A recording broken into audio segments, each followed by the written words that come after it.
এক ফুটবলার একটি গোল করলেন আর সেই গোল নিয়ে পুরো বিশ্বের বিজ্ঞানীরাও গবেষণা শুরু করলেন। কি আশ্চর্য হচ্ছেন?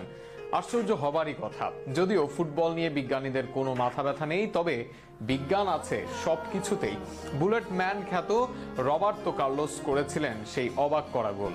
সেই গোল আর কার্লোসের জীবন ও ক্যারিয়ার নিয়ে বিস্তারিত থাকছে প্রতিবেদনে। ব্রাজিলে জন্মগ্রহণ করেছেন ফ্রি কিকের জাদুকর রবার্তো কার্লোসও। ব্রাজিলের বেশিরভাগ ফুটবলারের মতোই দারিদ্র এক পরিবার থেকে উঠে আসা কার্লোস ইতিহাসের অন্যতম সেরা লেফট ব্যাক। একসময় বাস ভাড়ার অভাবে পায়ে হেঁটে ট্রায়াল দিতে যাওয়া কার্লোস হয়েছিলেন ব্রাজিল ও মাদ্রিদের অন্যতম কিংবদন্তি। বুলেট গতির সব ফ্রি কিক নিতে পারতেন বলে তাকে ডাকা হয় দ্য বুলেট ম্যান নামে। ফ্রান্সের বিরুদ্ধে ওই ম্যাচে ফ্রি কিক পায় ব্রাজিল। শটটি নেওয়ার আগে কেউ বুঝতে পারেননি কি হতে চলেছে, কারণ বলটি যেখানে বসানো ছিল সেখান থেকে সোজাসুজি গোলে মারা সম্ভব ছিল না। কিন্তু কার্লোস সেই সব না ভেবেই বলটিকে বাঁ পায়ে ঘুরিয়ে মারেন, যা দেখে অবাক হয়ে গিয়েছিলেন তৎকালীন ফ্রান্স গোলকিপার ফাবিয়ান বার্থেজো।